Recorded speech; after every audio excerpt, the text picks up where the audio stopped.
우리는 계속해서 레위기 후반에 하나님의 백성들이 어떻게 하면 정결한 삶을 살 수 있는지에 관한 내용을 계속 살펴보고 있습니다.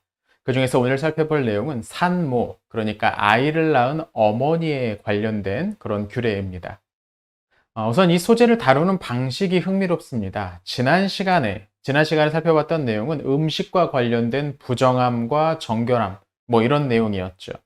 음식은 모든 사람들이 살기 위해서 빼놓을 수 없는 겁니다. 근데 오늘 살펴볼 이 출산이라는 것 또한 매우 중요한 의미를 가지고 있죠. 이건 인간이 계속 존재하려면 필수적으로 빠질 수 없는 일입니다. 한 나라와 민족의 존립을 위해서도 결코 가볍게 여길 수 없는 아주 중요한 필수 불가결한 그런 요소죠. 근데 꼭 그렇게 거창하지 않더라도 아이를 낳고 아이를 기른다는 것, 이건 참 소중한 일이고 결코 가볍게 여길 수 없는 일생을 통해서 한 번은 거치는 그런 일입니다. 아이를 낳는다는 건 아주 경이로운 일일 겁니다. 하나님께서 창조하신 인류가 자신과 꼭 닮은 새로운 존재를 만들어내는 작업, 이것이 출산이지 않습니까? 어떻게 생각하면 하나님과 가장 비슷한 일을 하는 순간이 바로 출산을 하는 그 순간이라고도 할 수 있을 것 같습니다. 하나님은 사람을 만드시고 사람은 사람을 낳습니다. 그래서 동서양을 막론하고 이 아이를 낳는 일은 매우 거룩하고 소중하게 여겨졌습니다. 동양에는 예로부터 금줄이라는 게 존재했습니다. 여러분도 한 번쯤 들어보셨을 겁니다. 아이를 낳을 때가 되면 그 아이를 낳는 방, 그러니까 산실을 차려놓고 그 주변을 금줄로 두릅니다. 아무나 그곳에 들어가지 못하도록 막는 거죠. 이 왕실에서 출산이 있을 경우에도 비슷했다고 합니다. 이 왕조차도 그 금줄이 둘러져 있는 그 안으로는 들어갈 수 없었다는 거죠. 그만큼 이 아이를 낳는 일은 매우 특별하게, 나아가 어떤 신적인 경험과 비슷하게 여겨지는 것 같습니다. 저는 오늘 본문에 나오는 이 산모와 관련된 레위기 규정 역시 이런 분위기가 있지 않나라는 생각이 듭니다. 물론 여기에는 부정함이라는 단어가 나와서 오해를 하실 수도 있는데요. 이 부분은 차차 본문을 살펴가면서 차근차근 설명을 해드리도록 하겠습니다. 먼저 본문 1절을 보면 여기에 나오는 규정은 그냥 적당히 만든 것이 아니고 하나님께서 모세를 통해 그 백성에게 직접 가르치신 내용이라는 점이 강조됩니다. 이건 이제 앞으로 나올 이 말씀의 내용에 무게감을 상당히 더해주는 그런 구절입니다. 그럼 하나님은 어떤 말씀을 그의 백성들에게 하셨을까요? 본문 2절을 보면 여인이 임신하여 아이를 낳으면 그는 이레 동안 부정하리니 곧 월경할 때와 같이 부정할 것이며 라고 말씀하십니다. 아이를 낳으면 부정하다. 부정해진다는 거죠. 비슷한 내용이 5절에 다시 나오는데요. 여자아이를 낳으면 두 이레 동안, 즉 2주 동안 부정해진 상태가 된다는 겁니다. 아이를 낳으면 산모가 부정해진다는 거죠. 이게 썩 마음에 들지 않으실 수도 있겠습니다. 아이를 낳는 게 뭐가 문제라고 그걸 부정하다라고 말하느냐, 뭐 이런 생각이죠. 그런데 이건 뭐 이미 몇 차례 앞서도 말씀을 드렸지만 레위기에 나오는 부정하다라는 단어의 정의, 그 속성을 제대로 이해하지 못하면 그렇게 느낄 수가 있는 것 같습니다. 앞서도 말씀드렸지만 레위기 분별의 핵심은 거룩하고 속된 것, 부정하고 정결한 것을 구분하는 데 있었습니다. 거룩한 것은 하나님께 바쳐진 것, 하나님의 소유인 것을 말합니다. 속된 것은 그 나머지 전부를 가리키죠. 일상적으로 사용할 수 있는 것입니다. 근데 부정한 것은 그 자체로는 하나님께 바칠 수 없는 것, 또는 그 자체로는 하나님께 나아갈 수 없는 상태, 그런 것을 가리키는 표현입니다. 이 부정하다의 반대 표현인 정하다 또는 정결하다라는 말은 하나님께 나아갈 수 있는 상태다, 뭐 이런 의미죠. 그러니까 여기서 부정하다라는 것은 의식적으로, 의식상 하나님께 바쳐질 수 없는 것, 또는 의식상 지금 이대로 하나님께 나아갈 수 없는 상태라는 뜻인 거지, 여기에 무슨 도덕적인 또는 윤리적인 문제가 있다는 그런 의미가 아닙니다. 물론 도덕적, 윤리적 문제가 있는 경우에는 그대로 하나님께 바칠 수 없으니까 그건 부정한 것이 맞습니다. 그러나 이 부정함이라는 그 항목 안에 있는 모든 것이 도덕적, 윤리적으로 문제가 있다는 의미는 아니라는 겁니다. 그림으로 설명하면 부정하다라는 개념이 훨씬 더 큰 거고 그 안에 어떤 것들은 악한 것, 잘못된 것이 들어있는 거죠. 부정한 것 중에 어떤 것은 악하지만 부정한 모든 것이 악한 건 아닙니다. 이 기준을 가지고 오늘 본문 2절을 다시 읽어보면 이런 식의 설명이 됩니다. 여자가 임신하여 아이를 낳으면 그는 출산한 지 일주일 동안 성소에 나가면 안 된다. 여기까지 이해하셨으면 두 번째 포인트로 넘어가 보죠. 근데 어떤 사람이 부정해진다라는 건 뭔가 일반적인 상황에서 벗어났다는 의미입니다. 쉽게 말하면 문제가 생긴 겁니다. 그럼 출산에 어떤 부분에 문제의 소지가 있는 걸까요? 새로운 생명이 탄생했다. 물론 이 부분이 문제는 아닐 겁니다. 우리가 주목해야 될 표현은 4절과 5절에 나오는 산혈이 깨끗하게 된다라는 부분입니다. 산혈이란 출산할 때 산모의 몸에서 나오는 피 또는 분비물을 가리킵니다. 바로 이것이 산모를 부정하게 만든다는 거죠. 뒤에 15장을 보면 집중적으로 설명을 하지만 레위기에서는 우리의 몸에서 무엇인가가 지속적으로 흘러나오는 상태를 가리켜서 부정하다라고 표현합니다. 생각해 보십시오. 몸에서 뭔가가 계속 흘러나오는 사람. 이 사람은 지금 뭔가 비정상적인 상황에 있는 겁니다. 그리고 그건 때로 위험한 상황으로 그 사람을 몰아갈 수도 있죠. 다른 말로 하면 매우 연약해서 몸이 상할 상태에 있다는 겁니다. 사람의 몸이 약해졌을 때 무엇인가가 흘러나오게 되어 있죠. 당연히 사람 몸에 나타나는 이런 약함의 징후는 멀게 보면 죄의 결과라고 할 수 있을 겁니다. 오해하지 마실 것이 그가 죄를 지었기 때문에 몸에서 뭔가가 흘러나왔다는 의미가 아니고 하나님이 사람을 온전하게 만드셨지만 그 사람의 몸에 뭔가 문제가 생기는 것, 그것이 바로 죄의 결과라는 겁니다. 그 근본적 원인이 죄라는 거죠. 죄로 인해서 하나님이 만드신 온전한 상태에서 너무 멀리 떨어져 있다 보니까 여러 질병의 원인이 거기에서 나오게 된다는 겁니다. 사람이 연약해지고 외부의 작은 위협에도 극히 위험해질 수 있는 그런 상황에 빠지는 것. 이것을 하나님께서 기뻐하시는 상황이라고는 결코 말할 수 없을 겁니다. 당연히 그 모습 그대로 하나님께 바쳐지기에는 하나님께 뭔가 나아가기에는 적절하지 않은 것이라고 여길 수 있겠죠. 그래서 몸에서 뭔가가 계속해서 흘러나오는 사람은 부정한 상황, 즉 그 자체로 하나님께 나아가면 안 되는 사람이라고 말했던 겁니다. 또 하나 살펴볼 포인트는 왜 아들을 낳았을 때와 딸을 낳았을 때가 다른가라는 질문일 겁니다.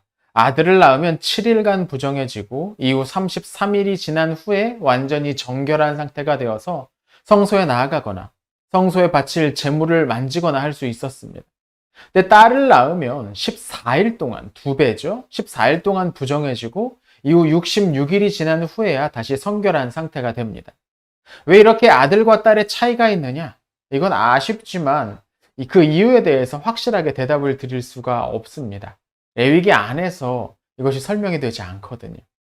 그래서 학자들도 여러 가지 설명을 하는데 나름 일리는 있지만 어떤 것도 완벽한 건 아닌 것 같습니다. 근데 우리가 한 가지 기억해야 될 것은 딸을 낳았으니까 더 못한 상황에 처해진다라고 생각할 필요는 없다는 겁니다. 이건 뒤에 다시 나오니까 그때 다시 한번 설명드리도록 하겠습니다. 그리고 오늘 본문에서 마지막 네 번째로 살펴볼 포인트는 부정함에서 벗어나기 위해 해야 할 일에 있습니다. 지난 시간에 음식으로 인한 부정함은 어떻게 씻어진다고 했습니까? 무엇을 해야지 그 부정함을 씻을 수 있다고 했나요? 기억하십니까? 아무것도 안 해도 됩니다. 그저 그 사람이 옷을 빨고 저녁까지 기다리면 됩니다. 저녁이 되어서 새로운 하루가 시작이 되면 그냥 그 사람은 정결한 상태가 되는 겁니다. 그렇게 할 것이 많지가 않았던 거죠.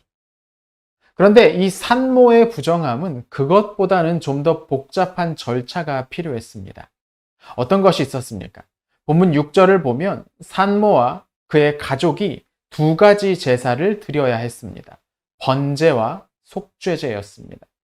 속죄제를 드려야 했던 이유를 추측해 보는 건 어렵지 않습니다. 속죄제의 의미가 무엇입니까? 제물의 피를 가지고 문제를 일으킨, 그 죄가 문제를 일으킨 그 부분을 정결하게 한다라는 의미였습니다. 앞서서 이 산모의 산혈이 부정하게 만든다라고 했으니까 그 부정함을 씻어내기 위한 제사로 속죄제를 드리는 건 매우 자연스럽습니다. 근데 여기에 번제도 드려야 된다는 거죠. 번제는 제물을 남김없이 다 태워드리는 제사입니다. 그래서 남김없이 내가 하나님 앞에 다 드려집니다. 저를 하나님께 드립니다라는 헌신의 의미도 있다고 했었죠. 이 출산과 관련해서 드리는 번제는 새로운 생명을 얻은 기쁨을, 그것을 가지고 하나님께 감사하면서 내가 다시 한번 하나님께 헌신하겠습니다. 저에게 이러한 새로운 생명을 주셨으니 제 생명도 하나님께 드리겠습니다. 이런 의미를 가지고 드렸다고 추측해 볼 수가 있습니다.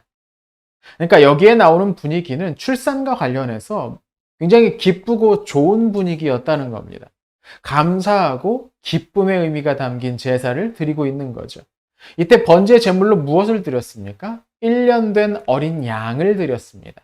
그리고 속죄 제물로는 비둘기를 드렸습니다.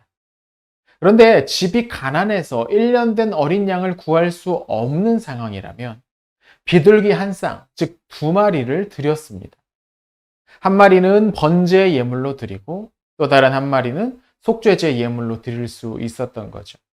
누가복음 2장을 보면 예수님의 부모님, 그러니까 요셉과 마리아가 예수님이 태어나신 지 8일 만에 그분을 데리고 성전에 가는 장면이 나옵니다. 이때 그 두 사람이 제물로 가져간 게 무엇이었냐면 비둘기 한 쌍이라고 되어 있습니다. 그러니까 이 부분을 통해서 우리가 알 수 있는 건 무엇입니까? 예수님의 가정은 그렇게 부유하지 않았구나. 이런 내용을 알 수가 있는 거죠. 이렇게 오늘 본문에 관한 4가지 주요 포인트를 살펴봤습니다. 출산한 여인은 부정한 상태가 되어서 의식적으로 일정 기간 동안 성소에 나아가지 않았습니다. 여기에 나오는 부정함은 의식적으로 그렇다는 거지 무슨 도덕적으로 윤리적으로 문제가 있다 그런 의미가 아니었습니다. 두 번째로 출산 시 동반되는 산혈, 즉 피와 분비물이 그 사람을 부정하게 만드는 것으로 여겨졌습니다. 출산 자체가 부정한 것이 아니라는 겁니다. 그리고 이건 사람의 건강하지 못하는 상황을 보여주는 증표죠. 그가 부정하다라는 말은 그런 차원에서 이해를 해야 됩니다. 세 번째, 사내 아이를 낳았을 때보다 여자아이를 낳았을 때 부정해진 기간이 더 길었습니다. 정확한 이유는 알 수가 없지만 이 아들보다 딸의 경우 2배 더 집에서 쉬어야 했습니다. 그리고 마지막으로 정해진 기간이 지나면 다시 정결해지기 위해 제사를 드렸는데 이때 번제와 속죄제를 드립니다. 그건 각각 새로운 생명을 주신 데 대해서 감사하면서 다시 한번 자신을 헌신하는 그런 마음을 담아 드리는 제사였고 부정함을 씻어내는 제사이기도 했습니다. 이것이 오늘 본문에 나오는 규정의 내용입니다. 자, 그러면 이 규정의 내용은 어떤 목적을 가지고 백성들에게 주어진 걸까요? 이 규정을 그대로 따른다면 백성들에게 어떤 효과가 있는 걸까요? 출산과 관련된 내용을 우리가 살피면서 그 전에 우리가 하나 짚고 넘어가야 될 부분이 있는데요. 무엇이냐면 고대 이스라엘에서는 여성들도 제사에 참여하는 주체 가운데 하나로 여겨졌다는 겁니다.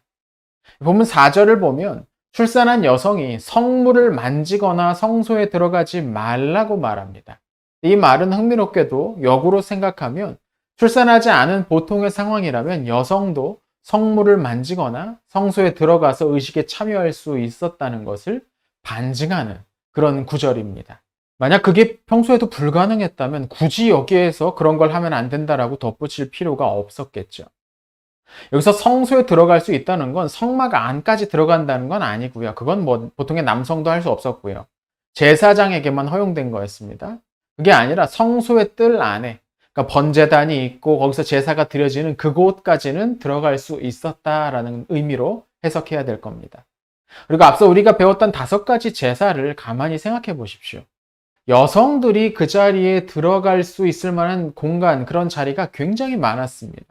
소제와 같은 것들 한번 생각해 보십시오. 소제는 곡식으로 드리는 제사였습니다. 곡식을 날 것 그대로, 나달 그대로 드리기도 했지만 이런저런 모양으로 요리된 상태로 드리기도 했었죠. 그걸 누가 했겠습니까?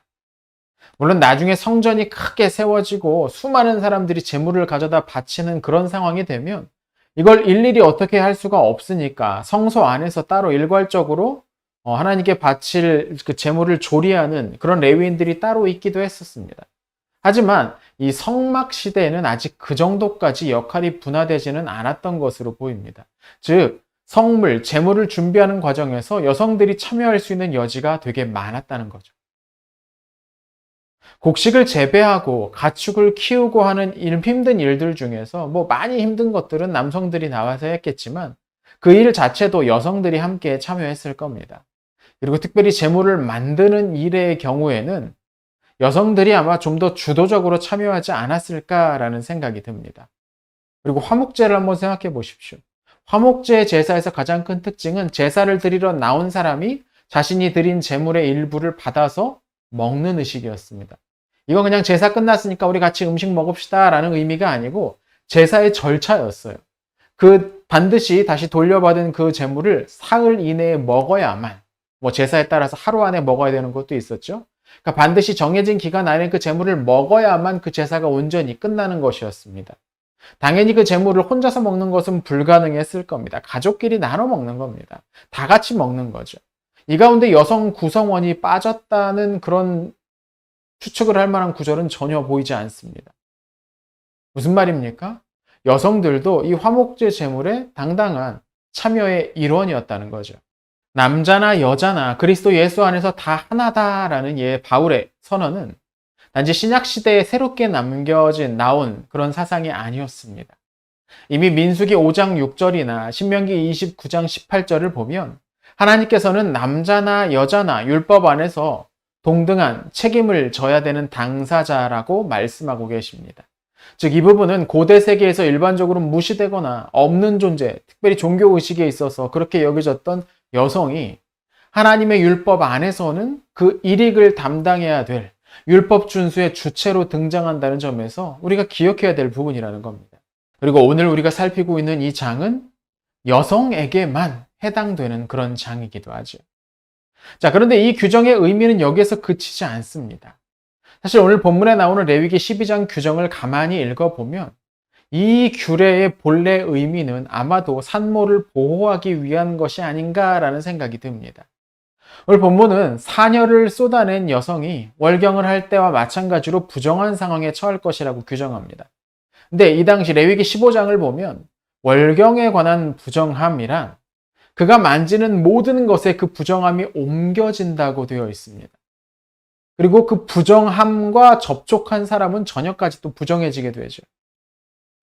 그럼 이런 상황이라면, 산모가 그런 상황이라면 누가 산모에게 가까이 갈 수 있을까요? 아주 가까운 가족이나 산파처럼 그 출산의 과정을 돕는 사람이 아니고서는 가까이 가면 안 됐을 겁니다. 그렇지 않은 사람들은 가까이 가는 것 자체가 아주 제한될 겁니다. 이 기간이 아이를 낳고 40일에서 80일까지 이어지는 겁니다. 산모는 이 기간 동안 다른 사람을 위해서 음식을 준비하거나 집안일을 하거나 예배를 위해서 제물을 준비하거나 또는 제사에 참여하기 위해서 굳이 채비를 하고 밖에 나와서 먼 길을 걸어가거나 이런 일들을 하지 않아도 됐습니다. 그냥 쉬라는 겁니다. 그것도 일체 외부의 성가신 방문자들이 아예 가까이 하지 못하도록 딱 정해놓고 쉬라는 거죠. 일종의 출산 휴가라고 볼 수 있지도 않겠습니까? 물론 맨 처음에 말씀드렸던 것처럼 고대 여러 지역에서는 출산의 여러 과정들을 지키는, 보호하기 위한 관습들이 있었습니다. 그런데 이런 것들과 오늘 본문 레위기 12장의 규례의 결정적인 차이가 무엇이냐면 레위기 12장의 내용은 하나님의 말씀으로 보증되고 있었다는 거죠. 이게 그냥 단순히 관습이고 관례라면 이렇게 할 수도 있고 저렇게 할 수도 있는 건데 하나님의 말씀이라고 선언된 순간 이건 무조건 지켜야 되는 그런 규정이 되는 겁니다. 하나님께서는 출산한 산모와 아이를 가능한 안전한 환경 속에서 보존하시기를 원하셨던 것 같습니다. 근데까지도 얼마나 많은 산모들이 출산 직후에 감염으로 세상을 떠났는지 모릅니다.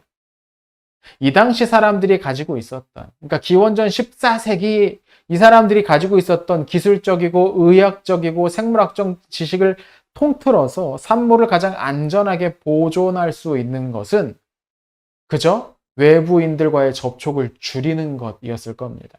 그것보다 더 좋은 방법은 이 당시에는 없었을 겁니다. 하나님은 그 시대의 상황 속에서 최선의 것을 찾아내시는 방식으로 일하십니다. 모든 빵을 불어나게 하셔서 기적적으로 사람들을 먹이지 않으시지요.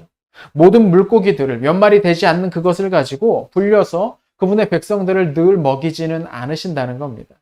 그건 특별한 메시지를 주시기 위해서 특별히 사용한 방법인 거죠.